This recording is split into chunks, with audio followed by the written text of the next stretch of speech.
Bonjour, Emeline Desnaux de l'EPFL de Savoie. Moi je suis chargée de gestion de patrimoine au sein de l'EPFL. Je m'occupe des études et des travaux relatifs à la reconversion de la friche de l'ancienne teinturerie Blanchin TUS sur Champagneux.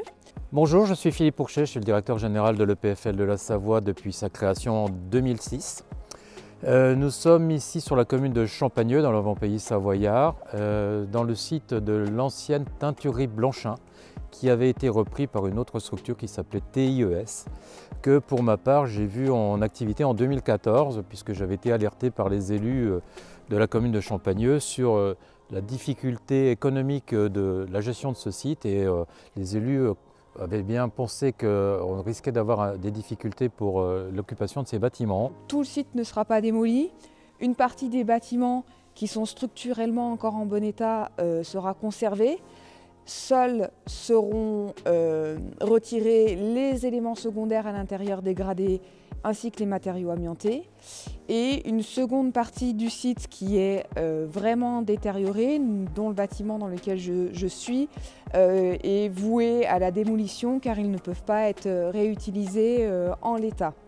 Tissage, teinture, impression étaient les activités historiques dans cet immense bâtiment de plus de 12 000 m² couverts. Alors le rôle de cette collectivité sur ce type d'opération, d'éviter d'avoir ces bâtiments complètement désuets au bord d'une route à proximité d'habitations, et puis de leur redonner vie pour une nouvelle entreprise. Aujourd'hui, on est vraiment en recherche de foncier, et donc on est obligé quand même de préserver notre agriculture.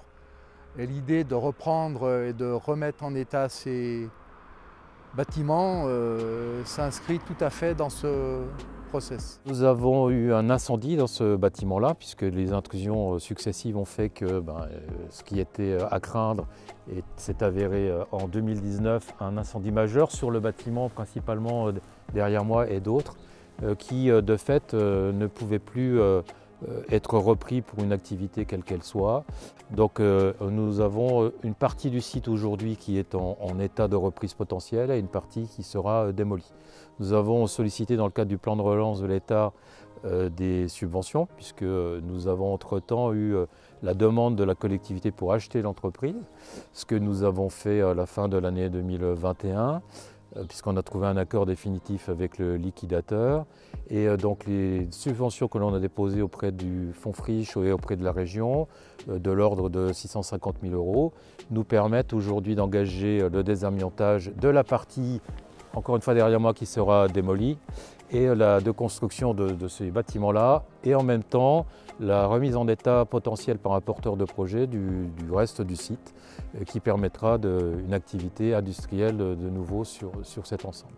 Donc ces travaux vont durer environ 5 mois pour une restitution à la fois sur la partie démolie d'une plateforme prête à être aménagée, et sur la partie qui sera conservée des bâtiments clos pour éviter l'entrée des tiers, mais également pour éviter tout ce qui est intempéries, entrée d'eau pluviale. Donc nous sommes très satisfaits de voir que